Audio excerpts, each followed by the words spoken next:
And now the CEO is suing Beto O'Rourke, saying this is defamatory, saying that criticizing and insinuating that the donation is corrupt is essentially libelous. If you have ever wondered why American democracy was in a decline, this next video will clear that out for you. The lawsuit that could freeze speech against billionaires by Jordan Uhl of Lever News.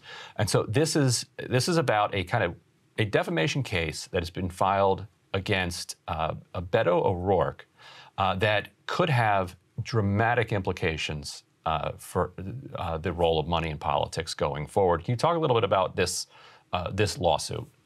Sure. During the course of Beto O'Rourke's gubernatorial campaign, he criticized Republican Governor Greg Abbott for accepting a $1 million donation from a major oil and gas company CEO, a pipeline company CEO, weeks after the legislature and Abbott signed a bill that included basically a loophole in weatherization mandates for fossil fuel infrastructure. This was after the storm that shut down the Texas power grid. So a bill comes through the legislature. It includes language to exempt various parts of the natural gas infrastructure from its mandates, which would require those companies to make more investments in weatherization. And soon after that happened, the CEO of the company made a $1 million donation to Governor Abbott. Beto O'Rourke criticized that, insinuating that it was corrupt, that it was essentially a quid pro quo. It was a reward for the legislation that moved through the Texas legislature. And now the CEO is suing Beto O'Rourke, saying this is defamatory, saying that criticizing and insinuating that the donation is corrupt is essentially libelous. And what's important here to understand is that this case revolves in part around whether the legal system sees the CEO of this company, Energy Transfer, and the CEO's name is Kelcy Warren, whether the legal system sees people like him as public or private citizens. America is a very great country. America is one of the best countries, if not the best, in the whole world. America has good rules, good laws, and good regulations in place. And America is a country that tries its best to uphold human rights, freedom, and democracy. Well, except when they want to get something, or except when someone goes against them and they are trying to get back at the person, then all those things wouldn't matter. But except that, they are good. Yeah. So, but if you've noticed, right, first is the politics in America. It is very divisive, and the people are like on two separate camps. It's either this person is wrong and this person is right, or this person is right and this person is wrong. They are so divided on political lines. Secondly, their freedom of speech is getting squeezed by the day. Before in America, people could say whatever they had to say or whatever they want to say, and no one was going to come after them. But now, if you say what you thought was something in your head that you wanted to say, and people out there do not find it funny or friendly enough, you will be cancelled.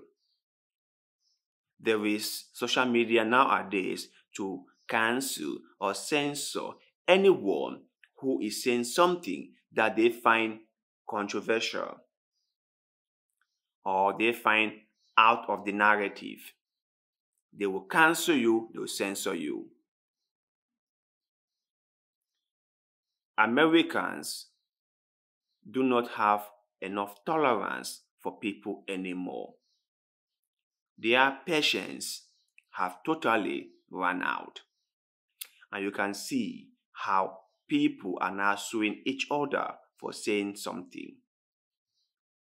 You can see how a politician is being sued by a oil executive for saying something.